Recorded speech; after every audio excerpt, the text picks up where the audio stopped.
Kaveri Madhane 16 November रविवारी रोजी जी घटना झाली डोंगराळी गावातील, या घटनेने फक्त मालेगावच नाही तर पूर्ण महाराष्ट्र हादरला. काय चूक होती हो त्या चिमुरडीची, काय चूक होती हो त्या चिमुरडीची. तिला तर साधं जगही समजत नव्हतं.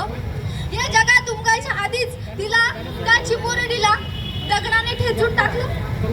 काय चूक होती हो त्या चिमुरडीची. तिला हे जग समजायच्या आधीच, ती कळी उमगायच्या आधीच तिला ठेचून टाकलं. ना जाणे किती अशा गळ्या रोज ठेचल्या जातात दगडाने. काय करतोय आपण राजे, काय करतोय आपण. सरकार तुमची नकोय ती लाडकी बहीण योजना. सरकार नकोय ती तुमची लाडकी बहीण योजना आणि 50% आरक्षण. सरकार नकोय ती तुमची लाडकी बहीण योजना आणि 50% आरक्षण. फक्त आम्हा मुलींना या राक्षसांपासून द्या संरक्षण. राजे चला मी तुम्हाला माझा महाराष्ट्र दाखवते.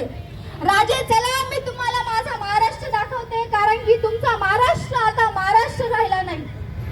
नमस्कार शिवाजी महाराज, नमस्कार. मुजरा मला करता येणार नाही. शिवाजी महाराज नमस्कार. मुजरा मला करता येणार नाही, कारण मुजरा करायला खाली वाकेल आणि यांच्या वाईट नजरा माझ्यावरती पडतील.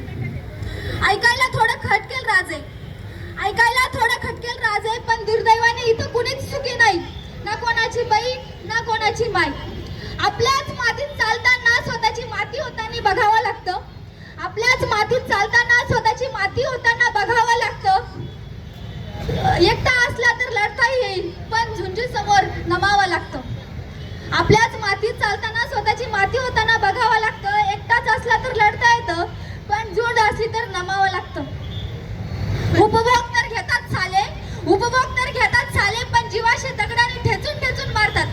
शिक्षा होण्याचं तर लांबच, पण इथं कॅन्डल मार्च चालतात. राजे इथं कॅन्डल मार्च चालतात.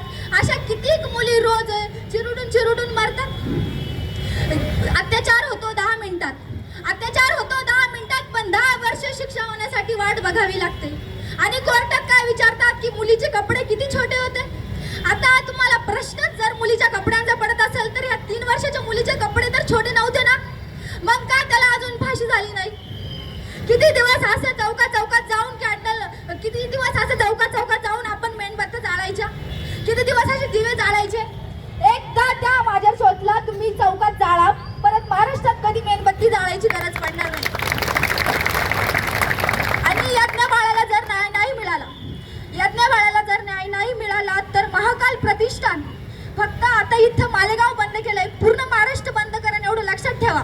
बस एवढं बोलून मी